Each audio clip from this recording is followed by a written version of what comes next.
नमस्कार, मैं महेश याग एक बार फिर से आपका स्वागत करता हूं इस सितारा क्लासेस के ऑनलाइन प्लेटफॉर्म पर। अपन अध्ययन कर रहे थे पीछे कक्षाओं में मूल अधिकारों का। मैंने पीछे के क्लास में आपको बताया मूल अधिकार क्या होते हैं, विश्व में सबसे पहले मौलिक अधिकार किस देश को प्राप्त हुए, भारत में मौलिक अधिकारों की मांग किसने की और मूल संविधान में कितने मौलिक अधिकार थे। इनकी अपन ने बात की थी लास्ट क्लास में। तो आज अपन उसी से आगे कंटिन्यू करते हैं। तो ध्यान से देखना, बात कर रहे हैं अपन मूल अधिकार की।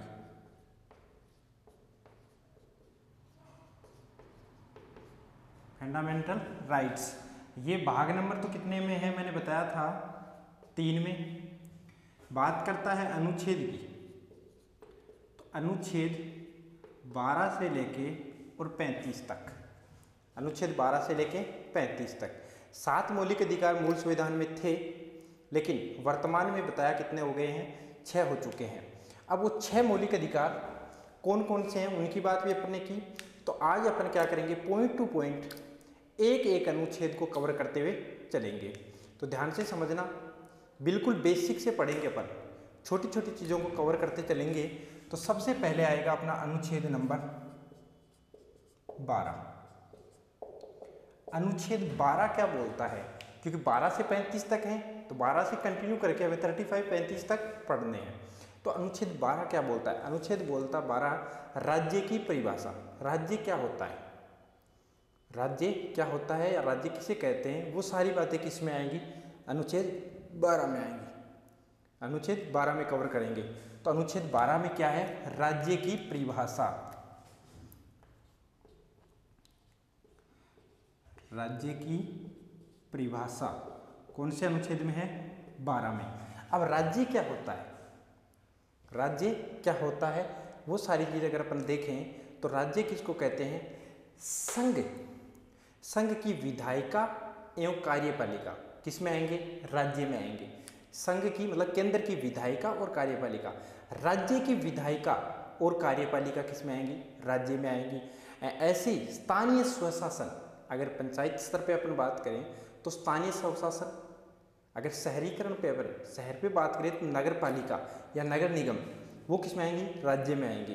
तो ये चीज़ तो आप कवर करते रहना कि क्या क्या राज्य में आएंगी, संघ की विधायिका और कार्यपालिका, संघ की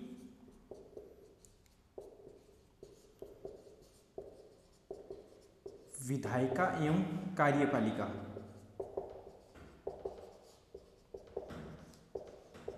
संघ की विधायिका एवं कार्यपालिका राज्य के अंतर्गत है। नंबर दूसरा पॉइंट, राज्य की विधायिका एवं कार्यपालिका ये भी किस में आएंगी, राज्य में आएंगी। अगला पॉइंट क्या आएगा, स्थानीय स्वशासन,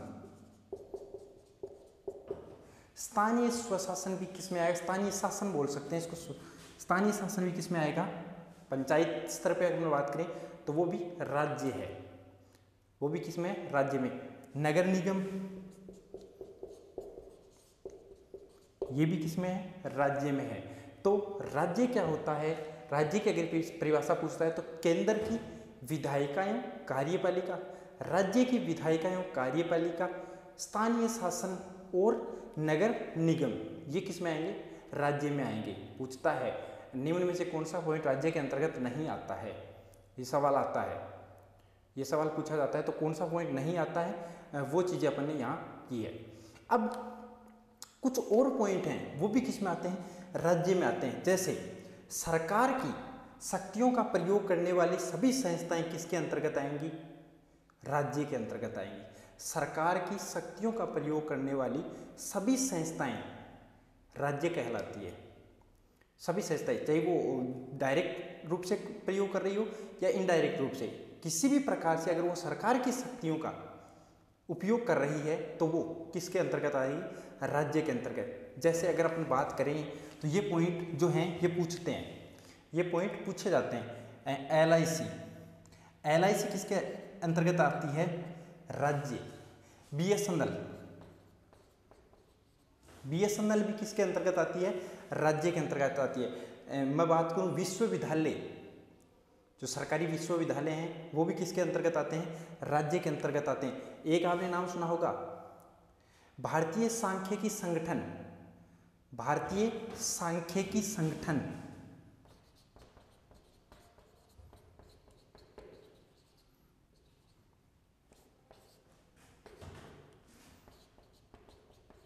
ये भी किसके अंतर्गत आता है, राज्य के अंतर्गत आता है।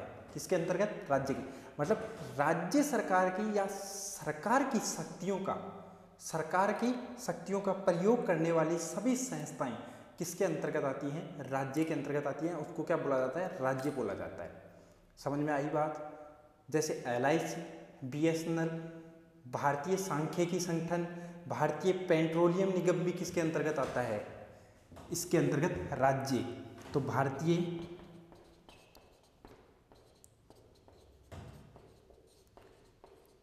पेट्रोलियम निगम, कॉलेज जो विश्वविद्यालय हैं सरकारी, वो भी किसके अंतर्गत आते हैं, राज्य के। तो ये पूछता है पॉइंट, ये पॉइंट सवाल यहाँ से बनता है कि निम्न में से कौन सा राज्य नहीं है। तो अपन किसको बोलेंगे, जो केंद्र की विधायिका और कार्यपालिका, राज्य की विधायिका और कार्यपालिका, स्थानीय शासन, नगर निगम, ये तो मुख्य बिंदु हुए। उनके साथ साथ और कुछ पॉइंट हैं जो सरकार की शक्तियों का प्रयोग करती है, चाहे डायरेक्ट हो चाहे इनडायरेक्ट हो, जिनमें सरकार की शक्तियों का महत्व है या सरकार की शक्तियों का जो आंशिक रूप से या जो बहुमत से, या मतलब अपन बोल सकते हैं कि संपूर्ण रूप से, आंशिक रूप से कहीं ना कहीं सरकार की शक्तियों का उसमें उपयोग हो रहा है, सरकार की शक्तियों से काम हो रहा है, तो वो सभी संस्थाएं किसके अंतर्गत आएंगी, राज्य के अंतर्गत आएंगी।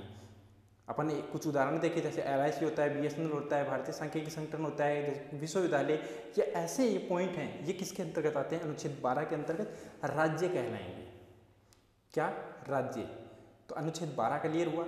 राज्य की परिभाषा बोलता है, राज्य होता क्या है, ये राज्य। तो समझ में ये पॉइंट क्लियर हुआ अनुच्छेद 12।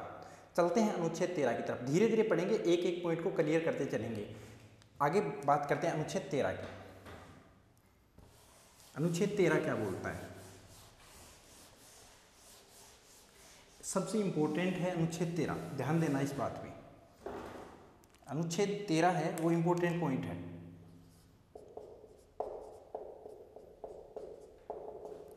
अनुच्छेद 13 क्या बोलेगा, ऐसी विधि, विधि का अर्थ होता है कानून, लो, नियम, ऐसी विधि जो मूल अधिकार, ऐसी विधि जो मूल अधिकारों से असंगत हो, ऐसी विधि जो मूल अधिकारों से क्या हो, असंगत हो, उसे न्यायिक पुनरावलोकन द्वारा शून्य कर सकता है। ध्यान से सुनना बात, ऐसी विधि जो मूल अधिकारों से असंगत हो उसे न्यायिक पुनरावलोकन द्वारा शून्य कर सकता है। तो ऐसा कोई भी कानून या ऐसी कोई भी विधि, विधि का अर्थ होता है कानून, नियम, लो, ऐसी कोई विधि जो मूल अधिकारों को शून्य घोषित करे या मूल अधिकारों से असंगत है, मूल अधिकारों से असंगत है,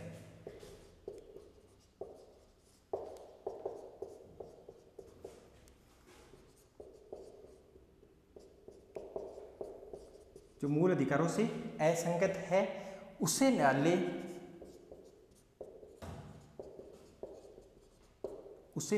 न्यायिक पुनरावलोकन द्वारा शून्य घोषित कर सकता है। उसे न्यायालय न्यायिक पुनरावलोकन द्वारा शून्य घोषित कर सकता है।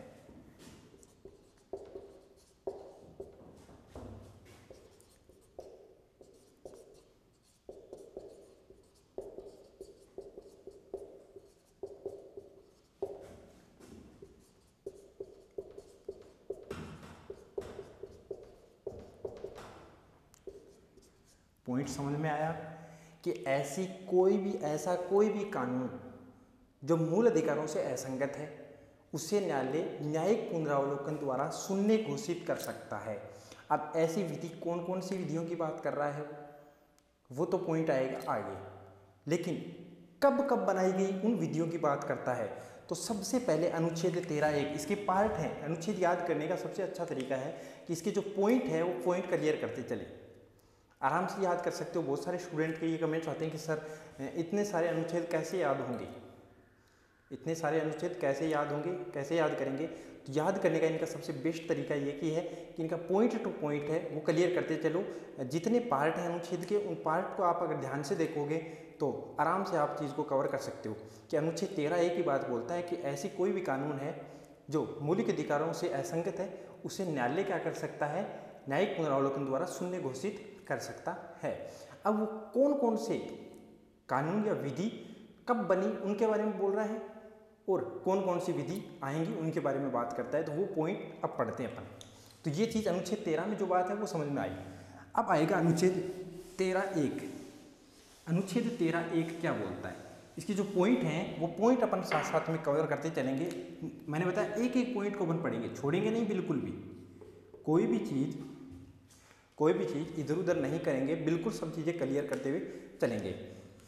पॉइंट नंबर 1, अनुच्छेद 13(1) बोलता है कि संविधान के पूर्व बनी विधि, संविधान के पूर्व बनी विधि, संविधान के पूर्व बनी विधि, अर्थात इस बात का क्या अर्थ है, इस बात का अर्थ यह है कि जब संविधान बना उससे पहले कुछ जो नियम बनाए गए थे, अगर वो नियम भी मौलिक अधिकारों में असंगत हैं तो उसे भी न्यायालय न्यायिक पुनरावलोकन द्वारा शून्य घोषित कर सकता है। तो ध्यान से सुनना, ये पॉइंट बात क्या बोल रहा है, अनुच्छेद 13(1) क्या बोलता है कि संविधान के पूर्व बनी विधि, मतलब जब संविधान लागू हुआ उससे पहले भी जो कानून बन चुके थे वो कानून भी अगर मूल अधिकार में अभी असंगत पाए जाते हैं तो उन्हें भी न्यायालय क्या कर सकता है, न्यायिक पुनरावलोकन द्वारा शून्य घोषित कर सकता है। तो क्लियर हो रही है चीज़, ध्यान से सुनना, हर चीज़ को अपन पॉइंट पॉइंट क्लियर करते चलेंगे। तो ध्यान से सुनना इन चीज़ों को आप, और बिल्कुल एक एक पॉइंट को अपन क्लियर करेंगे। अब अनुच्छेद 13(2) क्या बोलता है, देखना 13(1) पूर्व की बात करता है, मतलब जब संविधान लागू नहीं हुआ था उससे पहले की बात कर रहा है। पहले जो बने थे, जब लागू नहीं हुआ था उस टाइम जो नियम बने थे उनको शून्य घोषित करने की बात करता है। तो यहाँ जो अनुच्छेद 13(2) बोलेगा कि संविधान के पश्चात, संविधान लागू के पश्चात बोल सकते हैं अपन, संविधान लागू के पश्चात बनी विधि, संविधान लागू के पश्चात बनी विधि, यहाँ वही बात, यहाँ संविधान लागू होने से पहले की बात कर रहा था अनुच्छेद 13(1) में, और अनुच्छेद 13(2) में बोलता है जब संविधान बन चुका था या संविधान लागू हो चुका था उसके बाद में अगर कोई ऐसा नियम बना है, उसके बाद में अगर कोई ऐसा नियम बना है जो मौलिक अधिकारों में असंगत है तो उसे भी न्यायालय क्या कर सकता है, न्यायिक पुनरावलोकन द्वारा शून्य घोषित कर सकता है। पॉइंट को ध्यान से समझ लेना। 13(1) बोलता है कि पहले की बात, जब संविधान लागू नहीं हुआ था उससे पहले जो नियम बने थे उससे भी न्यायालय न्यायिक पुनरावलोकन द्वारा शून्य घोषित कर सकता है। ये पॉइंट पूछा जाता है कि संविधान जब लागू नहीं हुआ था उस टाइम अगर कोई नियम थे, क्या वो नियम भी न्यायालय शून्य कर सकता है? तो बिल्कुल शून्य घोषित उनको कर सकता है, उनको न्यायालय चाहे तो बदल सकता है। तो समझ में आई बात। 13(2) संविधान लागू होने के बाद की बात करता है। अब 13(3) क्या बोलता है, 13(3) सबसे इंपॉर्टेंट पॉइंट बोलता है। 13(3) बोलता है कि ये जो आप विधि कर रहे हो, बार बार ये बोल रहे हो कि संविधान के पूर्व बनी विधि, संविधान लागू होने के पश्चात बनी विधि, ये विधि क्या है, ये विधि है क्या? तो विधि क्या है, विधि क्या है, ये बात करता है कौन सा अनुच्छेद, अनुच्छेद 13(3). अनुच्छेद 13(3) बोलता है विधि है क्या। अब अपन समझेंगे क्या कि ये विधि क्या है, ये विधि क्या है। तो विधि है संसद द्वारा जारी अधिनियम, संसद द्वारा जारी कोई भी अधिनियम क्या हो सकता है, विधि हो सकती है। तो पहला पॉइंट क्या आ गया, संसद द्वारा जारी अधिनियम क्या है, विधि है। और अध्यादेश, राष्ट्रपति जो अध्यादेश जारी करता है वो भी क्या है, विधि है। और राज्य का जो विधानमंडल अधिनियम जारी करता है वो भी क्या है, विधि है। तो राज्य विधानमंडल द्वारा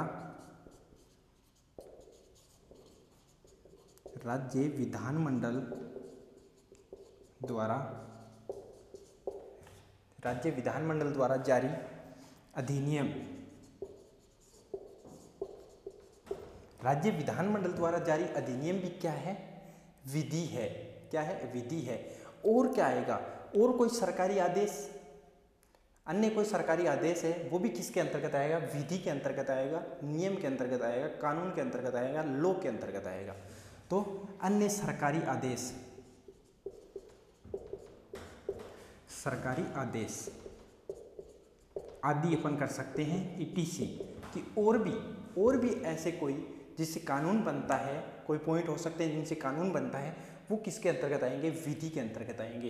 तो ध्यान से सुन लेना, अनुच्छेद 13(1) बोलता है कि न्यायालय ऐसे नियम या ऐसी विधि को न्यायिक पुनरावलोकन द्वारा शून्य घोषित कर सकता है जो संविधान लागू होने से पूर्व से स्टार्ट है या पूर्व से लागू है। 13(2) बोलता है संविधान लागू होने के पश्चात की बात करता है। अनुच्छेद 13(3) बोलता है कि ये विधि जो आप बोल रहे हो बार बार, विधि विधि विधि, ये विधि है क्या, विधि है क्या। तो विधि क्या है, विधि है संसद द्वारा जारी अध्यादेश, संसद द्वारा जारी अधिनियम और राष्ट्रपति द्वारा जारी अध्यादेश और राज्य के विधानमंडल द्वारा जारी अधिनियम और अन्य कोई सरकारी आदेश हो सकते हैं जो सरकार जारी करे, और भी कोई अन्य पॉइंट हो सकते हैं जिससे क्या बने, कानून बने। तो वो सभी क्या है, विधि है, कानून है। तो समझ में आई पॉइंट। अनुच्छेद 12 और 13 अपन ने कवर किया, समझ में आया पॉइंट। चलते हैं आगे, ध्यान से एक एक पॉइंट को, यहाँ से सवाल बनने की पूरी संभावना है, यहाँ से क्वेश्चन बनेंगे और एग्जामों में पूछे जाते हैं यहाँ से क्वेश्चन। तो इनको अब बिल्कुल भी इग्नोर नहीं करना, क्योंकि बहुत सारे कंपटीशन में बैठने वाले स्टूडेंट हैं वो अनुच्छेद 12 और 13 को इग्नोर करके चलते हैं कि 12 और 13 तो मौलिक अधिकारों के पॉइंट में है ही नहीं, तो इनको अपन क्यों पढ़े। लेकिन ऐसा बिल्कुल नहीं है, क्योंकि ये मौलिक अधिकारों के ही अनुच्छेद हैं। यही अपने प्रारंभिक CD है जो हमें ये बताती है कि मौलिक अधिकार की अगर अपन बात करें तो राज्य जो मौलिक अधिकार हमें देता है या अपन राज्य से मौलिक अधिकार जो लेते हैं, तो वो मौलिक अधिकार राज्य होता क्या है वो बात करता है अनुच्छेद 12। फिर अनुच्छेद 13 बात करता है कि अगर मान लो मौलिक अधिकारों का हनन हो रहा है तो उस कंडीशन में वो मौलिक अधिकारों के हनन के लिए रोक कौन सकता है उनको। तो न्यायालय एक ऐसा है, अगर मौलिक अधिकारों के बीच में कोई अड़चन पैदा करने वाली कानून बना है तो उसको न्यायालय न्यायिक पुनरावलोकन द्वारा क्या कर सकता है, शून्य घोषित कर सकता है। ये भी हमें पता चलता है कौन से अनुच्छेद से, अनुच्छेद 13 से। तो अनुच्छेद 12 और 13 मैं समझता हूँ क्लियर है आपके। आगे चलते हैं अनुच्छेद 14 की तरफ, जो कि आपको पता है अनुच्छेद 14 से लेकर 18 तक अपना मौलिक अधिकार नंबर 1 आता है। वो भी कौन सा है, समानता का अधिकार। कौन सा है, समानता का अधिकार, सबसे पहला मौलिक अधिकार। तो अपन कवर करेंगे इसी क्लास में आज समानता का अधिकार। तो देखना आप भी ध्यान से, बिल्कुल इम्पोर्टेंट टॉपिक हैं। फंडामेंटल राइट्स जो हैं आपके बिल्कुल इम्पोर्टेंट है और हर एग्जाम में इससे छोटी से छोटी और बड़ी से बड़ी जो एग्ज़ाम आप सोच रहे हो उन सभी एग्जामों में इनसे सवाल बार बार पूछे जाते हैं। मौलिक अधिकार नंबर 1,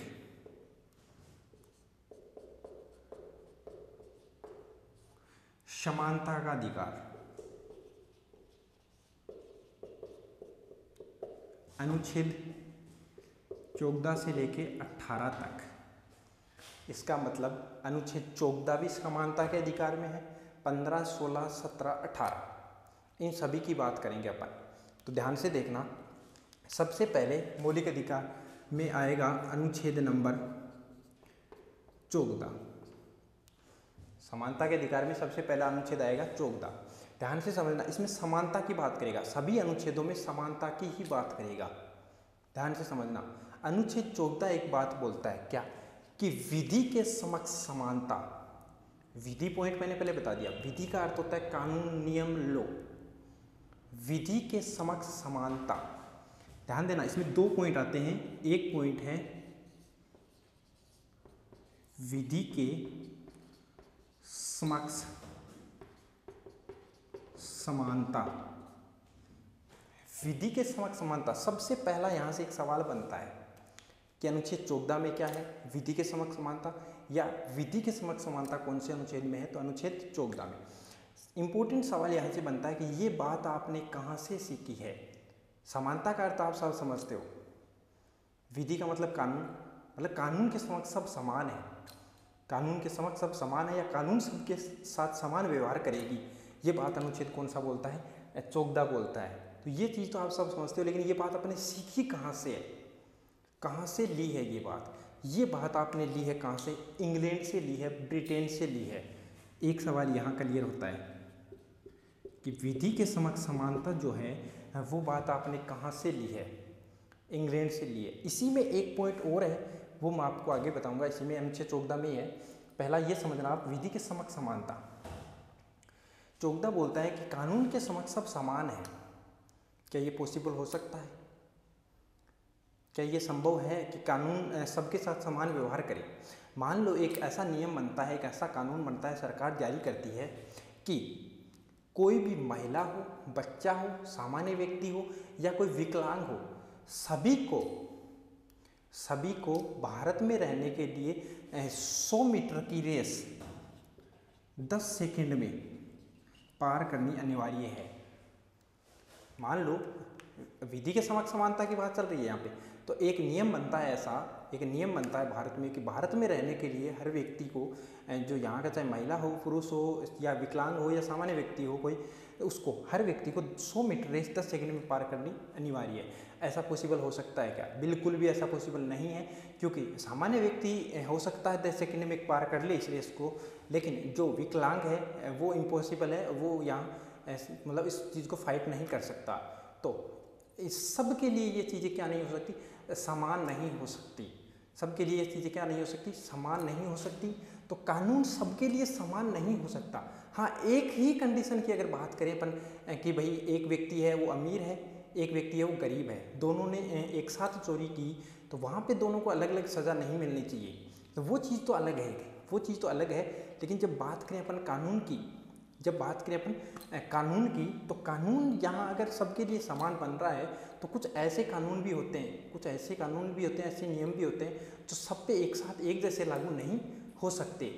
इसीलिए इस विधि के समक्ष समानता को क्या बोलते हैं कि ये अवधारणा कैसी है, ये नकारात्मक अवधारणा है। ये क्या है? नकारात्मक अवधारणा है। तो इस चीज़ को, पॉइंट को समझ लिया है आपने कि विधि के समक्ष समानता ऐसा पॉसिबल नहीं है हर कंडीशन में कि सबके लिए एक जैसा कानून हो तो सब पे लागू हो, ऐसा पॉसिबल हरगिज नहीं हो सकता। तो ये अवधारणा पूछता है विधि के समक्ष समानता कैसी अवधारणा है। तो विधि के समक्ष समानता एक नकारात्मक अवधारणा है, या यह नकारात्मक अवधारणा है। विधि के समक्ष समानता जो है ये नकारात्मक अवधारणा है। क्यों है नकारात्मक अवधारणा? मैंने क्या बताया कि अगर विधि के समक्ष समानता है तो सबके लिए फिर एक जैसा कानून नियम होना चाहिए, लेकिन कुछ कंडीशन ऐसी होती हैं जिसमें सबके लिए एक समान कानून पॉसिबल नहीं है, एक समान कानून पॉसिबल नहीं है। तो उस कंडीशन में क्या किया जाता है कि कुछ अच्छाई को देखते हुए, जैसे मैंने एक बात बताई थी आपको, भारत में जो नागरिकता संशोधन विधेयक 2019 हुआ था, जो अपने पीछे क्लास में पढ़ा था, अगर आपने नहीं पढ़ा है वो इम्पोर्टेंट है, जो करंट में चल रहा है अभी, तो वो चीज़ को आप जरूर देखना एक बार, है ना। तो वो आपके लिए अच्छा टॉपिक है, जो आने वाले एग्जाम में उससे सवाल जरूर बनेंगे। तो नागरिकता संशोधन विधेयक जो 2019 है, उसमें मैंने क्या बोला था कि बहुत सारे लोग विरोध कर रहे हैं कि अनुच्छेद 14 का उल्लंघन हुआ है, अनुच्छेद 14 का उल्लंघन हुआ है कि अगर भारत में कोई कानून बन रहा है तो सबके लिए समान बनना चाहिए, लेकिन वहाँ पे क्या कर रहा है, भेदभाव हो रहा है, मुस्लिम को नहीं लिया जा रहा है, उसमें मुस्लिम को नहीं लिया जा रहा है, तो भेदभाव हो रहा है। फिर इसके हिसाब से तो इस विधि के समक्ष सब समान है, सब कानून अगर बन रहा है तो सब समान है, लेकिन भेदभाव नहीं है, भेदभाव बिल्कुल नहीं है। क्यों नहीं है ये पॉइंट मैं आगे क्लियर करूंगा आपका, भेदभाव नहीं है। तो इस एक बार आप इतनी चीज़ समझना कि विधि के समक्ष समानता ली कहाँ से, इंग्लैंड से। ये नकारात्मक अवधारणा है, क्यों है? क्योंकि कुछ कंडीशन ऐसी होती हैं, उस कंडीशन में सबके साथ एक जैसा कानून नियम लागू नहीं किया जा सकता।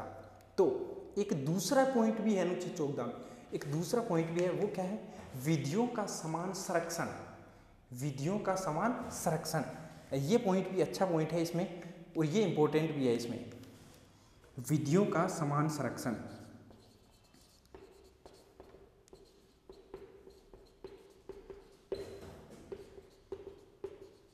विधियों का समान संरक्षण। तो 2 पॉइंट यहाँ से क्लियर हो रहे हैं। अनुच्छेद 14 में 2 पॉइंट है, विधि के समक्ष समानता कहाँ से? इंग्लैंड से। विधियों का समान संरक्षण, विधियों का समान संरक्षण, पॉइंट में अंतर है दोनों में, थोड़ा देखना अंतर है, वो बात भी अपन करेंगे। लेकिन ये बात अपने कहाँ से ली है? विधियों का समान संरक्षण, ये बात कहाँ से ली है? ये बात ली है अपने अमेरिका से। कहाँ से ली है? अमेरिका से ली है। तो एक तो इतना याद रखना कि विधि के समक्ष समानता इंग्लैंड से, और विधियों का समान संरक्षण कहाँ से लिया है? अमेरिका से लिया है। और मैं आपको ये बात बता दूं, इसका अर्थ क्या है? इसका अर्थ ये है कि जैसे SC ST अनुसूचित जाति और जनजाति के लिए अलग नियम है भाई, अलग अलग वर्गों के लिए अलग अलग कानून बनाए गए हैं। जैसे उदाहरण के लिए अपन देखें तो अनुसूचित जाति और जनजाति के लिए आपने देखा अलग अलग कानून नियम बने हुए हैं, और OBC के लिए अगर SC और ST की वजह अगर उनकी तुलना में देखें तो उनके और उनमें नियमों में जो क्या है डिफरेंस है, अंतर है। तो ये चीज़ आप समझते हो, ये कंडीशन के हिसाब से जैसा व्यक्ति अगर अपन माने जैसी कंडीशन है उसके हिसाब से ये लग सकता है। विधियों का समान संरक्षण जैसा है वैसा लगाया जा सकता है, लेकिन ये सबके समान की बात करता है, सबके समान की बात करता है। तो ये दोनों में अंतर है, ये सबके समान की बात करता है, लेकिन ये बात करता है जैसी कंडीशन है उसके हिसाब से कानून को लगाया जा सकता है। तो पॉइंट यहाँ क्या निकल के आता है? वो जो नागरिकता संशोधन विधेयक 2019 था वो इससे निकला था। कैसे? देखना, अब विधियों का समान संरक्षण अमेरिका से लिया, इसका मतलब इसमें यह है कि राज्य सकारात्मक भेदभाव कर सकता है, राज्य सकारात्मक भेदभाव कर सकता है, राज्य सकारात्मक भेदभाव कर सकता है।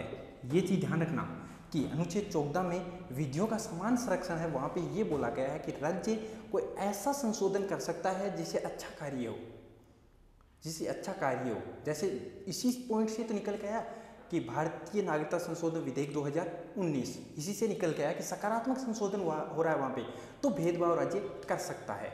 लेकिन ये तो बोलता है कि भेदभाव कर ही नहीं सकता, ये तो सबको समान की बात करता है, लेकिन कुछ कंडीशन ऐसी होती है वहाँ पे बिल्कुल समान कंडीशन, मतलब बिल्कुल समान कानून नहीं लागू किए जा सकते। यहाँ पे ये बोलता है कि राज्य सकारात्मक भेदभाव, जहाँ कुछ अच्छा हो रहा हो वहाँ पे राज्य कुछ कंडीशन में भेदभाव कर भी सकता है। तो ये चीज़ ध्यान रखना।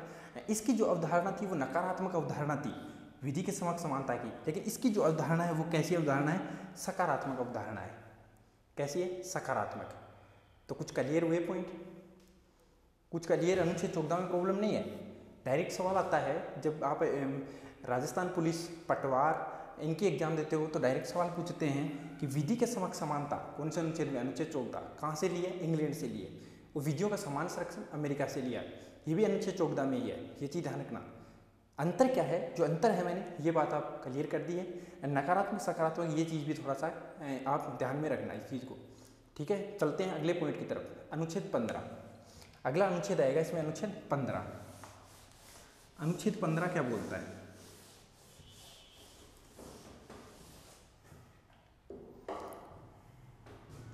अनुच्छेद 15 बोलता है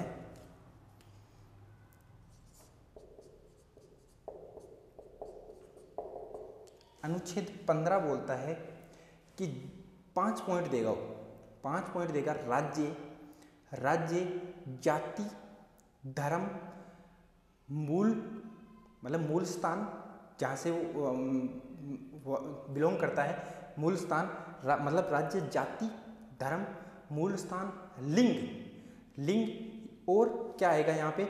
जन्म स्थान। एक मूल स्थान और एक जन्म स्थान के आधार पर किसी के साथ भी कोई भेदभाव नहीं कर सकता। ध्यान रखना ये बात है। राज्य, जाति, धर्म, मूल, वंश, जन्म स्थान और लिंग के आधार पर किसी के साथ भी कोई भेदभाव नहीं कर सकता या नहीं करेगा। ये कौन सा अनुच्छेद बोलता है? अनुच्छेद 15(1). अनुच्छेद 15(1). तो अपन यहाँ क्या लिखेंगे अनुच्छेद 15(1) में कि राज्य, 5 पॉइंट हैं इसमें, सबसे ज़्यादा इंपॉर्टेंट बात है ये 5 पॉइंट कि राज्य जाति, धर्म, मूलवंश, लिंग, जन्म स्थान के आधार पर भेदभाव नहीं करेगा। अब देखना इसमें एक जो कुछ टाइम पहले करंट में बात चली थी उसकी बात चर्चा करेंगे। अपन ने नाम सुना होगा आपने सबरीमाला मंदिर, सबरीमाला मंदिर, उसकी चर्चा भी अपन करेंगे यहाँ पे। तो इसमें क्या क्या पॉइंट हैं? 5 पॉइंट हैं। जाति, धर्म, मूलवंश, लिंग, जन्म स्थान के आधार पर राज्य किसी के साथ भी भेदभाव नहीं करेगा।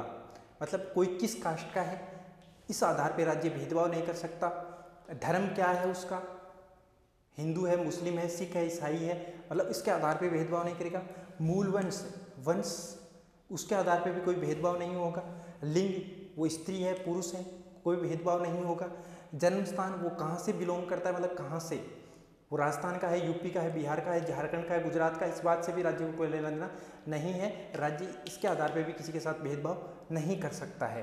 तो ये चीज़ देखना। आपने क्या सुना था, सबरीमाला मंदिर में हुआ क्या था स्टूडेंट कि सबरीमाला मंदिर में पुरुष प्रवेश कर सकते थे, पुरुष जा सकते थे लेकिन महिला नहीं, पुरुष जा सकते थे लेकिन महिला नहीं। इसका मतलब वहाँ प्रॉब्लम क्या चल रही थी, पुरुष जा सकते हैं महिला नहीं, मतलब लिंग की प्रॉब्लम चल रही है। किसकी प्रॉब्लम चल रही है? लिंग की प्रॉब्लम चल रही है। लिंग की प्रॉब्लम चलती है, इसका मतलब अनुच्छेद कौन से का उल्लंघन हो रहा है? अनुच्छेद 15 का उल्लंघन हो रहा है। अनुच्छेद 15, 5 पॉइंट हैं, ध्यान से देखना। जाति, धर्म, मूलवंश, लिंग, जन्म स्थान के आधार पर राज्य किसी के साथ भी कोई भेदभाव नहीं करेगा। ये क्लियर कर लेना, 5 पॉइंट इंपॉर्टेंट है।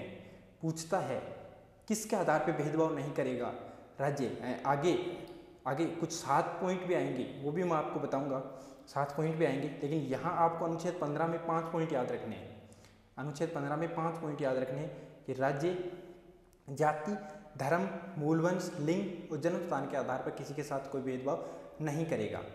तो ये तो हो गया अनुच्छेद कौन सा? अनुच्छेद 15(1). अब आगे आएगा अनुच्छेद 15(2). वो क्या बोलता है? अनुच्छेद 15(2). अनुच्छेद 15(2) बोलता है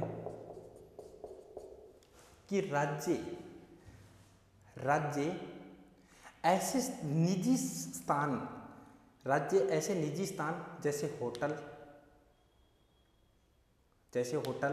भोजनालय, पार्क, मंदिर, बावड़ी, इनमें प्रवेश के लिए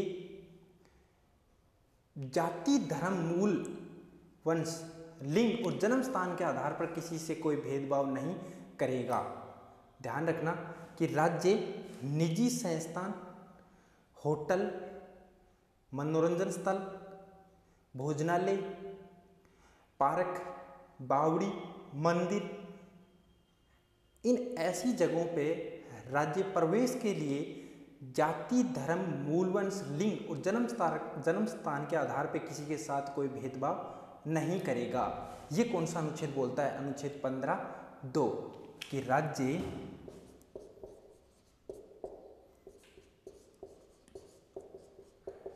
निजी संस्थान या संस्था, होटल,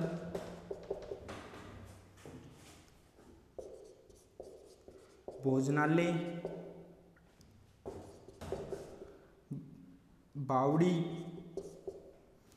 पार्क, मंदिर आदि जगहों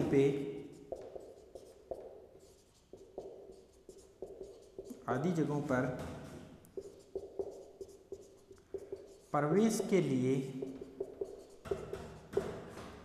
भेदभाव, निषेध बोल सकते हैं या रोक बोल सकते हैं कि राज्य किसी ऐसी जगहों पे जो निजी संस्था, होटल हो, भोजनालय हो, पार्क हो, मंदिर हो, बावड़ी हो, कुएं हो, उन पे किसी को इस आधार पे नहीं रोक सकता कि वो किस जाति का है, उसका धर्म क्या है, मूलवंश क्या है, लिंग कौन सा है या कहाँ का जन्म स्थान है, इस आधार पे उसको रोका नहीं जा सकता।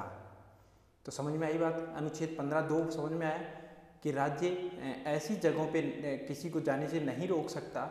जैसे मैंने बताया था अनुच्छेद वो सबरीमाला मंदिर वाला, तो यहाँ पे देखो मंदिर में जाने के लिए रोक टोक हो रही है ना, मंदिर पे रोक लगी हुई है लिंग के आधार पे।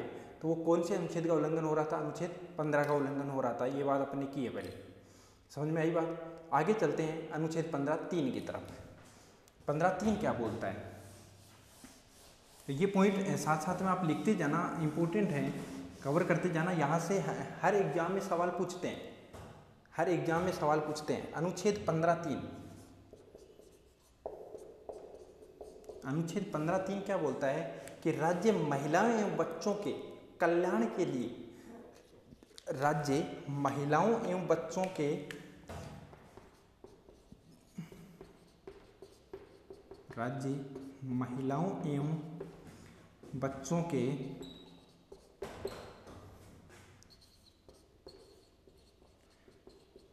कल्याण के लिए विशेष उपबंध कर सकता है। ध्यान से सुनना पॉइंट, राज्य महिलाओं एवं बच्चों के कल्याण के लिए। अब महिला और बच्चों की बात आई है यहाँ पे जाति धर्म मूल लिंग की बात नहीं कर रहा है, यहाँ पे बात कर रहा है कि राज्य महिलाओं एवं बच्चों के कल्याण के लिए विशेष उपबंध कर सकता है, कुछ विशेष उपबंध कर सकता है। ये उससे हटके बात है, किससे, जो अपने 5 पॉइंट देखे थे पहले, जाति मूल धर्म लिंग जन्म स्थान, उस 5 पॉइंटों से हटके बात कर रहा है कि यहाँ 5 पॉइंट उनकी बात नहीं है, यहाँ महिला और बच्चों की बात है। यहाँ महिला और बच्चों की बात है कि महिला और बच्चों को,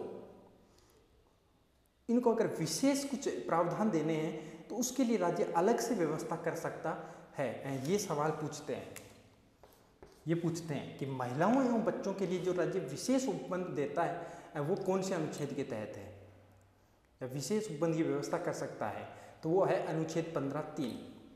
कौन सा बोलता है, अनुच्छेद 15(3). तो ये पॉइंट ध्यान रखना कि राज्य महिलाओं एवं बच्चों के कल्याण के लिए, राज्य महिलाओं एवं बच्चों के कल्याण के लिए विशेष उपबंध कर सकता है, अलग से कानून बना सकता है, अलग से उनके लिए कोई व्यवस्था कर सकता है। तो ये चीज़ ध्यान रखना। अब मूल संविधान में जो थे ना, वो अनुच्छेद 15(3) तक ही थे। मूल संविधान में अनुच्छेद 15(3) तक ही थे। फिर उसके बाद में 2 पॉइंट और जोड़े जाते हैं, अनुच्छेद 15(4) और अनुच्छेद 15(5). वो 2 पॉइंट और देखते हैं। 2 पॉइंट क्या है, अनुच्छेद 15(4) और अनुच्छेद 15(5). वो क्या बोलते हैं, अनुच्छेद 15(4) सबसे पहले तो इसको अलग से जोड़ा जा रहा है, तो इसको सबसे पहले जोड़ते हैं। पहला संविधान संशोधन,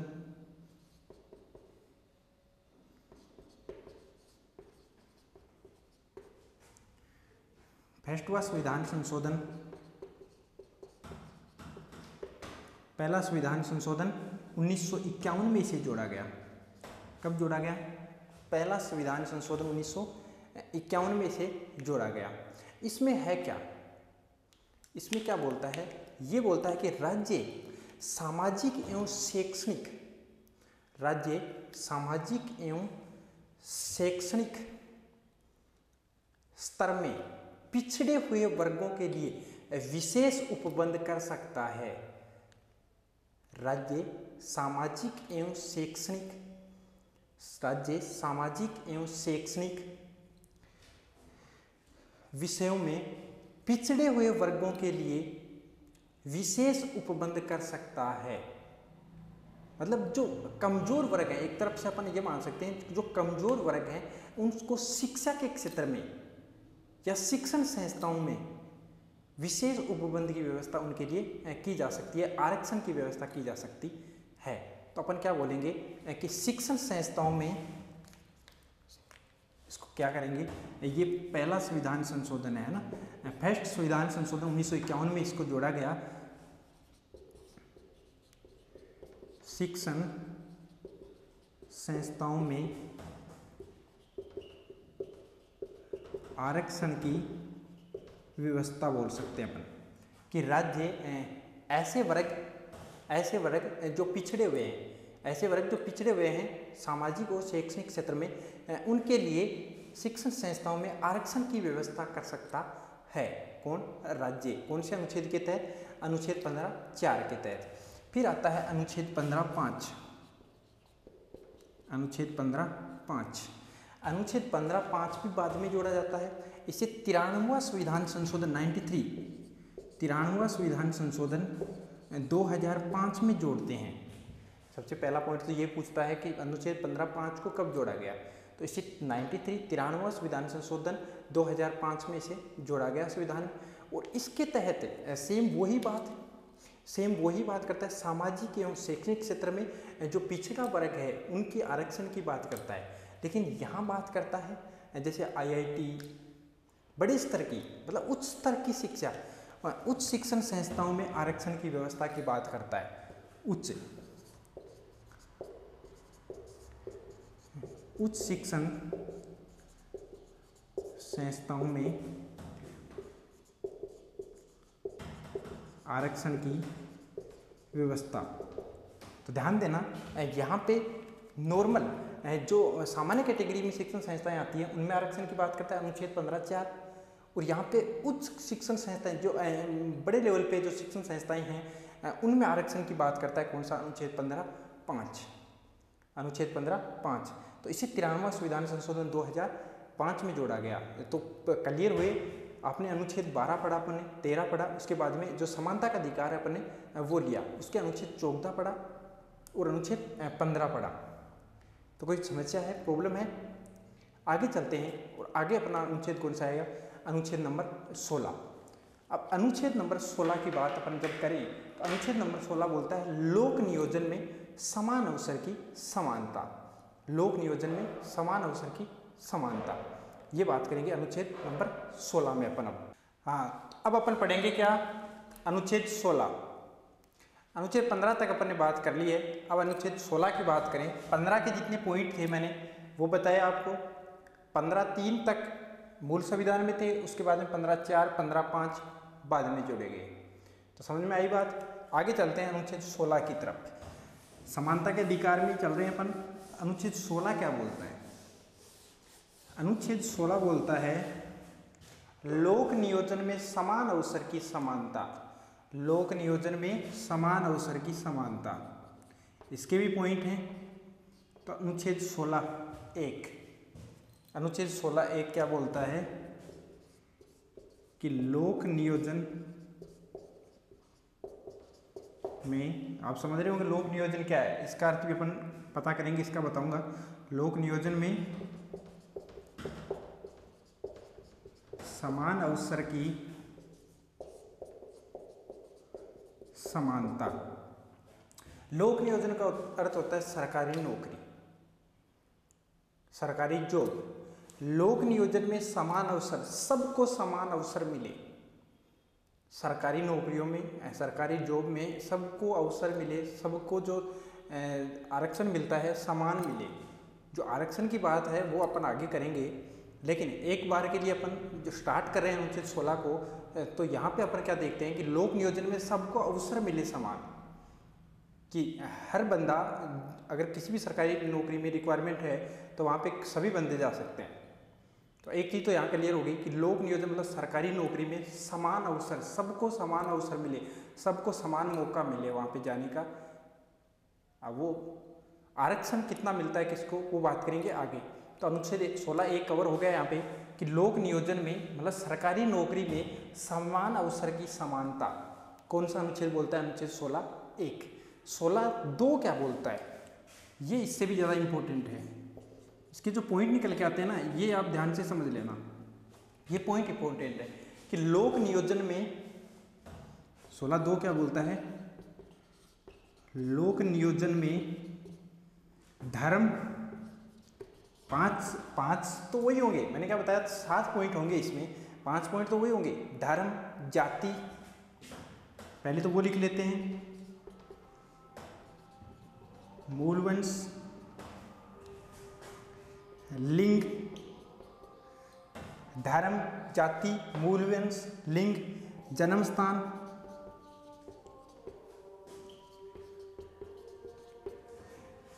धर्म, जाति, मूलवंश और जन्म स्थान, एक उद्भव और एक निवास। 2 पॉइंट इसमें और हैं, उद्भव और निवास। उद्भव और निवास के आधार पर किसी से भी कोई भेदभाव नहीं होगा। ध्यान देना, 16(1) अपने पढ़ा कि लोक नियोजन सरकारी नौकरियों में सबको समान अवसर मिले। 16(2) क्या बोलता है कि सरकारी नौकरियों में धर्म, जाति, मूलवंश, लिंग, जन्म स्थान, उद्भव और निवास के स्थान पर किसी के साथ भी कोई भेदभाव नहीं होना चाहिए या नहीं होगा। 2 पॉइंट क्लियर हो गए, अनुच्छेद 16(1) और 16(2). किसी को कन्फ्यूजन, ध्यान से दोबारा सुन लेना। अपन ने जो अनुच्छेद 15 पढ़ा था उसमें 5 पॉइंट थे, धर्म था, जाति, मूलवंश, लिंग और जन्म स्थान। लेकिन यहाँ पे कितने पॉइंट हैं? यहाँ पे 7 पॉइंट है, 2 पॉइंट और जोड़ दिए, उद्भव और निवास। उद्भव और निवास और 5 पॉइंट वो, तो टोटल 7 पॉइंट के आधार पर अनुच्छेद 16 में क्या नहीं होना चाहिए? भेदभाव नहीं होना चाहिए। अनुच्छेद 16 कौन सा बोलता है? 2 बोलता है, अनुच्छेद 16(2). तो किसी को कोई प्रॉब्लम है, समस्या है यहाँ तक? उम्मीद करता हूँ समझ में आ रही है आराम से। अनुच्छेद 16(1) और 16(2) समझ गए होंगे। आगे चलते हैं अनुच्छेद 16(3) की तरफ। अनुच्छेद 16(3) क्या बोलता है कि राज्य निवास के आधार पर क्या कर सकती है? लोक नियोजन में भेदभाव कर सकती है, या लोक नियोजन में भेदभाव कर सकता है। राज्य निवास के आधार पर लोक नियोजन में भेदभाव कर सकता है। कैसे, बात करेंगे अब। अनुच्छेद 16(3), एक पॉइंट को अपन ध्यान से पढ़ रहे हैं धीरे धीरे, तो आप इसको साथ साथ में नोट करते रहना ताकि आपको कोई परेशानी ना हो। अनुच्छेद 16(3), राज्य निवास के आधार पर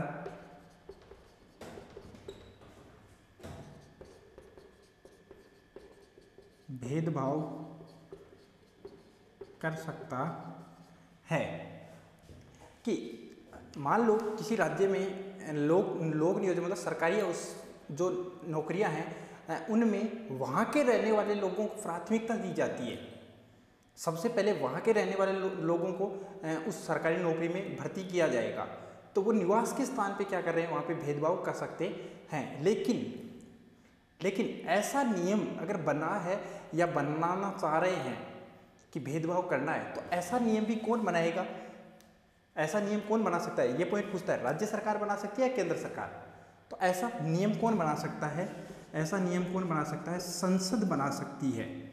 ये चीज़ आपको कवर करनी जरूरी है कि अनुच्छेद 16(3) बोलता है कि राज्य निवास के आधार पर लोक नियोजन में भेदभाव कर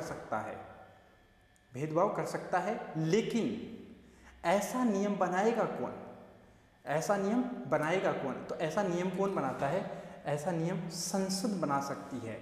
ऐसा नियम, ऐसा कानून, ऐसी विधि कौन बना सकता है? संसद बना सकती है। कौन बना सकती है? संसद। तो यहाँ तक मेरे हिसाब से कोई प्रॉब्लम नहीं है, बिल्कुल आप वो समझ रहे हैं। जो चीज़ मैं समझाने की कोशिश कर रहा हूँ बिल्कुल समझ में आ रही है। आगे चलते हैं अनुच्छेद 16(4). अनुच्छेद 16(4) क्या बोलता है? ये अब आरक्षण की बात आएगी। यहाँ पे आरक्षण की बात आएगी, जो आप समझ रहे हो वो चीज़ें यहाँ पे आएगी कि सर आप बोल रहे समान अवसर की समानता, सबको समान, लेकिन फिर जब अपन देखते हैं अपने माहौल में देखते हैं तो ऐसा है नहीं। तो सर ये प्रॉब्लम क्या है? तो अब बात करेंगे उस चीज़ की, तो आप ध्यान देना। अनुच्छेद 16(4) क्या बोलता है? 16(4) बोलता है ऐसे लोग जिनका सरकारी नौकरियों में पर्याप्त प्रतिनिधित्व नहीं है, ऐसे लोग जिनका सरकारी नौकरियों में पर्याप्त प्रतिनिधित्व नहीं है, सरकार ऐसे लोगों को आरक्षण की व्यवस्था कर सकती है। ये चीज़ ध्यान रखना, ऐसे लोग जिनका सरकारी नौकरियों में पर्याप्त प्रतिनिधित्व नहीं है उनके बारे में सरकार आरक्षण की व्यवस्था कर सकती है। समझ में आई बात? समझ में आई? क्या पॉइंट था कि ऐसे लोग जिनका सरकारी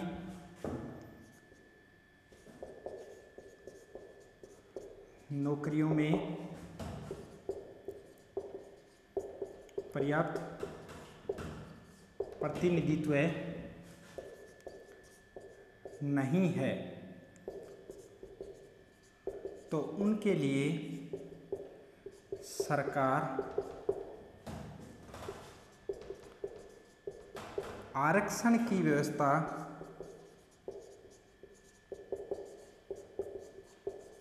कर सकती है। समझ में आया पॉइंट? क्लियर हो गया आराम से। अनुच्छेद 16(4) बोलता है कि ऐसे लोग या ऐसे वर्ग जिनका सरकारी नौकरियों में पर्याप्त प्रतिनिधित्व नहीं है, मतलब उनके उम्मीदवार वहाँ जितने होने चाहिए थे कंडीशन के हिसाब से उतने नहीं हैं, तो उन लोगों को उसमें भर्ती करने के लिए, उस सरकारी नौकरी में उनको शामिल करने के लिए, उस डिपार्टमेंट में उसको मिलाने के लिए उनको आरक्षण देती है सरकार, या आरक्षण प्रदान कर सकती है। कौन से अनुच्छेद के तहत? अनुच्छेद 16(4) के तहत। समझ में आया? ऐसे लोग जिनका सरकारी नौकरियों में पर्याप्त प्रतिनिधित्व नहीं है, उनके लिए सरकार आरक्षण की व्यवस्था कर सकती है। उनके लिए सरकार आरक्षण की व्यवस्था कर सकती है। तो किसी भी प्रकार की कोई कन्फ्यूजन शायद नहीं होगी, आराम से क्लियर कर रहे हैं, समझ में आ रहा होगा। आगे आता है अनुच्छेद 16(4) के। अनुच्छेद 16(4) के या अनुच्छेद 16(4)(a), ये मूल संविधान में नहीं था। 16(4) था, लेकिन अनुच्छेद 16(4)(1) या 16(4) के नहीं था, उसे बाद में जोड़ा जाता है।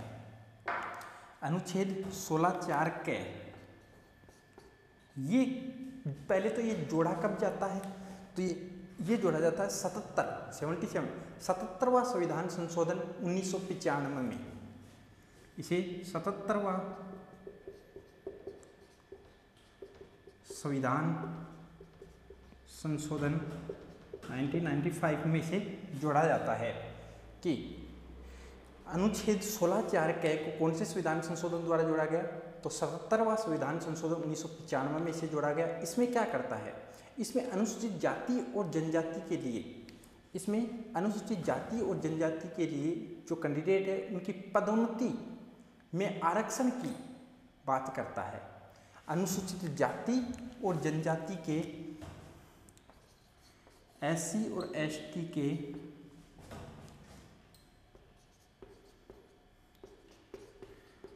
उम्मीदवारों की पदोन्नति का आरक्षण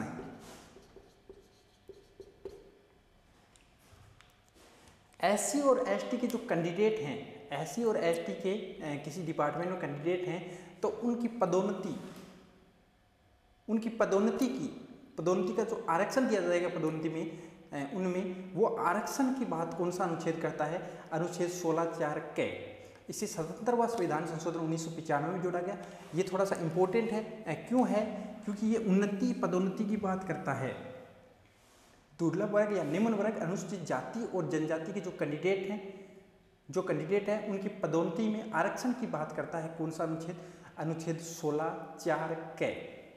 अनुच्छेद 16(4) के 77वां संविधान संशोधन 1995 में से जोड़ा गया, और ये बात करता है किसकी? अनुसूचित जाति और जनजाति में जो कैंडिडेट हैं उनमें पदोन्नति में आरक्षण की बात करता है। कौन सा अनुच्छेद?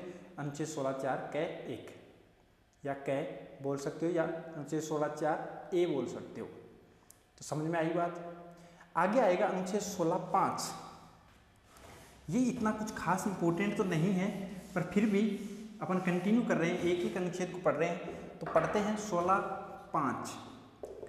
ये क्या बात बोलता है? ये बोलता है कि धार्मिक संस्थाओं में उसी धर्म के लिए स्थान आरक्षित किए जा सकते हैं। अगर किसी धर्म की धार्मिक संस्था है तो उसी धर्म के स्थान आरक्षित किए जाएंगे, उसी धर्म के स्थान आरक्षित किए जाएंगे।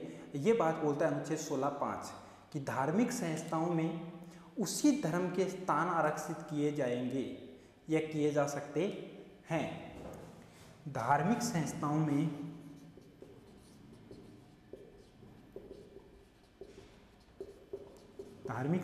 में उसी धर्म के स्थान आरक्षित किए जा सकते हैं।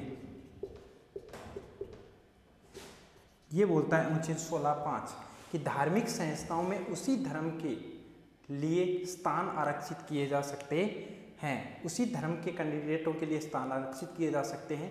किसमें? अगर किसी धर्म की धार्मिक संस्था चल रही है तो उसमें।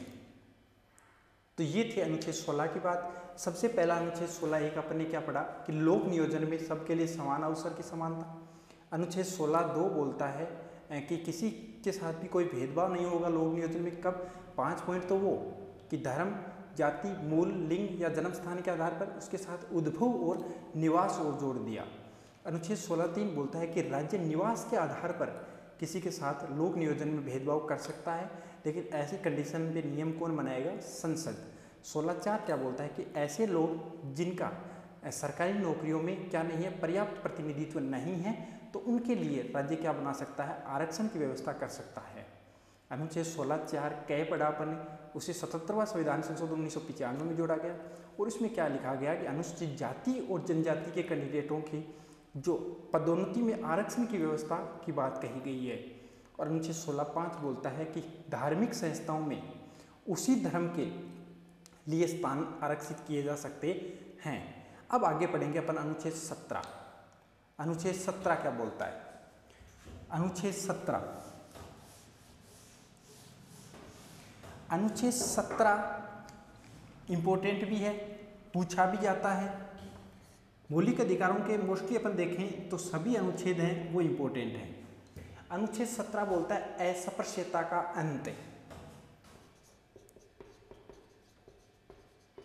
अस्पृश्यता का अंत।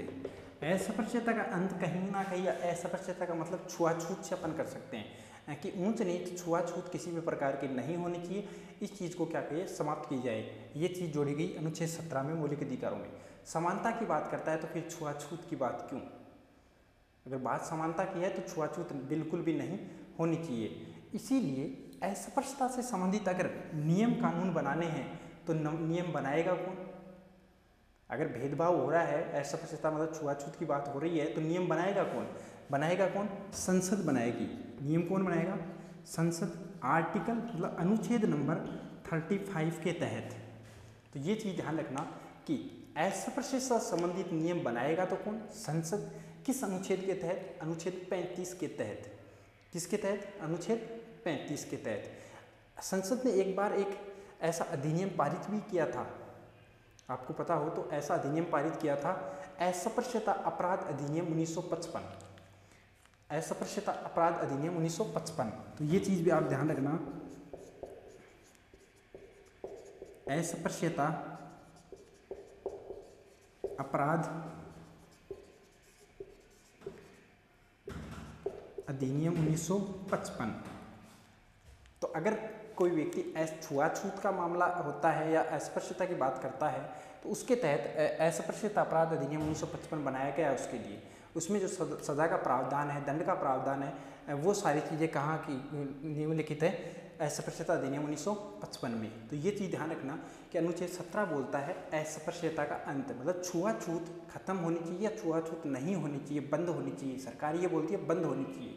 अब बंद होनी चाहिए तो कोई चीज़ बंद तभी हो सकती है जब अगर वो कोई उसका उल्लंघन करे तो उसको दंड मिले या सज़ा मिले। तो उसमें जो सज़ा का प्रावधान है या ऐसे कोई सज़ा का नियम जो बना सकता है वो कौन बना सकती है? संसद। अनुच्छेद 35 के तहत। और संसद ने एक बार ऐसा अधिनियम पारित किया, वो कौन सा? अस्पृश्यता अपराध अधिनियम 1955। अस्पृश्यता अपराध अधिनियम 1955। तो ये चीज़ आप कवर करना कि अनुच्छेद 17 में क्या है। जो इम्पोर्टेंट बात थी अपने अनुच्छेद 17 की पढ़ी, अस्पृश्यता का अंत है, संसद कानून बना सकती है अनुच्छेद 35 के तहत।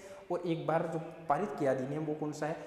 अस्पृश्यता अपराध अधिनियम 1955। इसके तहत सजा का प्रावधान, जो दंड का प्रावधान है, वो इसमें निहित है कि कोई व्यक्ति छुआछूत करता है तो उसको क्या सजा मिलेगी, कितना दंड मिलेगा, वो कौन बोलता है? अस्पृश्यता अधिनियम 1955। तो समझ में आई बात। आगे चलते हैं। समानता के अधिकार में लास्ट जो अनुच्छेद है वो अनुच्छेद है अनुच्छेद 18। वो अनुच्छेद है कौन सा? अनुच्छेद 18। अनुच्छेद 18 क्या बोलता है? अनुच्छेद 18 बोलता है उपाधियों का अंत। क्या? उपाधियों का अंत। उपाधियों का अंत। उपाधियों का अंत का मतलब यहाँ ये है कि पहले आपने देखा होगा कि राजा महाराजाओं के समय कोई किसी को कोई भी उपाधि प्रदान कर सकता था, लेकिन अब ये ऐसा नहीं है। अब केवल 2 ही क्षेत्र में राज्य किसी को उपाधि दे सकता है, 2 ही क्षेत्र में राज्य उपाधि प्रदान कर सकता है, सेना और शिक्षा। सेना और शिक्षा में कोई व्यक्ति चाहे तो कितनी भी बड़ी उपाधि धारण कर सकता है, लेकिन इसके अलावा तीसरा कोई तरीका नहीं है उपाधि धारण करने का।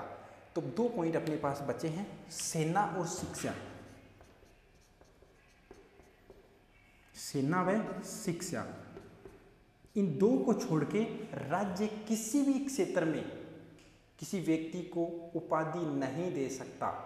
कोई व्यक्ति चाहे तो सेना में, कोई व्यक्ति चाहे तो सेना में जितनी बड़ी चाहे वो उतनी बड़ी उपाधि धारण कर सकता है, कर्नल, मेजर, और कोई अगर कोई धारण करना चाह रहा है, अगर उसमें काबिलियत है तो कितनी भी बड़ी उपाधि धारण कर सकता है, ब्रिगेडियर की। लेकिन शिक्षा में भी सेम पोजीशन, शिक्षा में भी उपाधि धारण कर सकता है, लेकिन तीसरा कोई रास्ता नहीं है यहाँ पे उपाधि धारण करने का। वो सभी अनुच्छेद 18 क्या कर दिए हैं? अनुच्छेद 18 ने बंद कर दिए हैं। अनुच्छेद 18 ने बंद कर दिए हैं। एक पॉइंट इसमें और आता है कि अगर कोई व्यक्ति, भारत का नागरिक, अगर कोई दूसरे देश से उपाधि धारण करके आ रहा है, इसी क्षेत्र में समझ लो आप कि सेना और शिक्षा में उपाधि धारण करके आ रहा है, कि अमेरिका कोई व्यक्ति गया है भारत का और वो उपाधि धारण करता है अमेरिका में, तो वो उसको पूछना जरूरी है किससे? राष्ट्रपति से। राष्ट्रपति की अनुमति लेना आवश्यक है। राष्ट्रपति की बगैर अनुमति के वो उपाधि धारण नहीं कर सकता। तो ये चीज़ भी आप ध्यान रखना। तीसरा पॉइंट इसमें यही आता है कि अगर कोई विदेश का व्यक्ति, कोई विदेशी है, कोई रूस का व्यक्ति है, वो भारत में रह रहा है या भारत में किसी काम से आया या उसने अच्छा कार्य किया है, यहाँ पे वो उपाधि धारण कर रहा है, कोई उपाधि, राज्य उसको कोई उपाधि दे रहा है, तो वो भी पहले अनुमति लेगा किससे? राष्ट्रपति से। किससे अनुमति लेगा? राष्ट्रपति से अनुमति लेगा, उसके बाद ही वो उपाधि धारण कर सकता है, ऐसे नहीं। तो 2 पॉइंट क्लियर हुए कि 2 ही क्षेत्र अब ऐसे बचे हैं जिसमें कोई व्यक्ति उपाधि धारण कर सकता है, या राज्य 2 ही क्षेत्र में उपाधि दे सकती है, सेना और शिक्षा। तीसरा कोई पॉइंट नहीं है। अगला इसमें क्या आया कि भारत का कोई नागरिक अगर दूसरे देश की उपाधि धारण करता है तो वो पूछता है पहले किससे? राष्ट्रपति से। तीसरा पॉइंट इसमें क्या आया कि विदेश का व्यक्ति अगर भारत में उपाधि धारण करता है तो वो भी पूछेगा किससे? राष्ट्रपति से। समझ में आई बात? इसमें एक नोट है या एक विवाद हुआ था इसमें एक 1996 में एक विवाद हुआ था 1996 में। बालाजी राघवन बनाम भारत संघ, 1996 में एक विवाद हुआ था, बालाजी राघवन बनाम भारत संघ। देखना ये अनुच्छेद 18 में ही है। ये क्या बोलता है?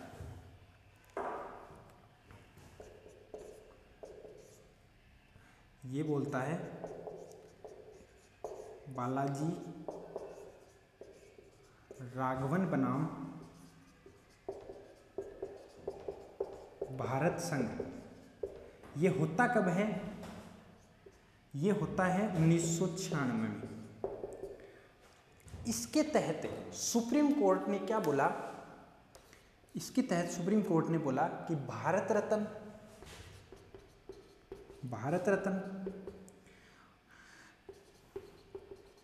पद्म विभूषण,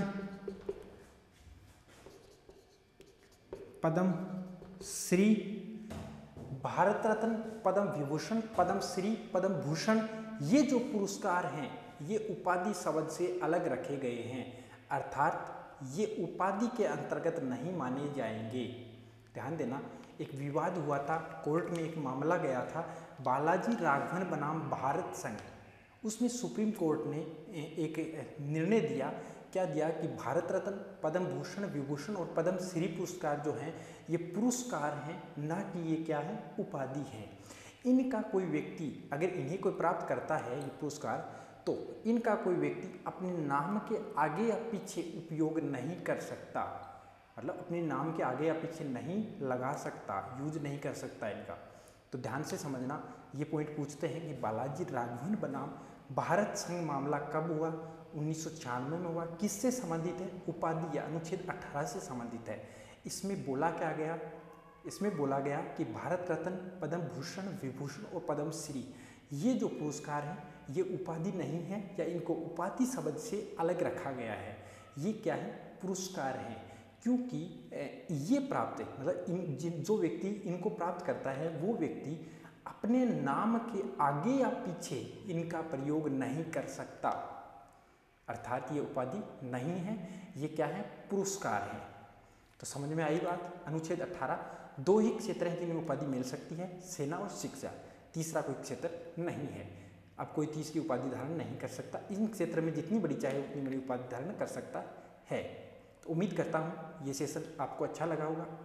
अगर अच्छा लगा है तो लाइक करना और अपने दोस्तों के पास भी शेयर करना। अगली जो अपनी नेक्स्ट क्लास होगी वो कौन सा मौलिक अधिकार होगा? मौलिक अधिकार नंबर 2, स्वतंत्रता का अधिकार। आज अपन ने पढ़ा समानता का अधिकार, उसके एक एक अनुच्छेद छोटे छोटे जो पॉइंट हैं, छोटे छोटे पॉइंट अपन ने जो क्लियर किए हैं वो आप नोट किए होंगे साथ साथ में, और आप उनको बार बार पढ़ना। अगर अच्छे सवाल बनेंगे ना, अच्छे फर्स्ट ग्रेड में चाहे सवाल आए, चाहे रीट में सवाल आए, पटवारी में सवाल आए, पुलिस में आए या पीएसटी किसी भी एग्जाम में सवाल आए, यहाँ से आप बोर्ड से आराम से वो सवाल क्लियर कर सकते हो। बिल्कुल भी इधर उधर से नहीं जाएगा। मैंने पहले ही बताया था क्लास में कि अपन 0 से स्टार्ट करेंगे और ऊपर तक जाएंगे, धीरे धीरे सभी चीज़ें वो क्लियर करते चलेंगे। तो ठीक है, थैंक यू, धन्यवाद, मिलते हैं नेक्स्ट क्लास में।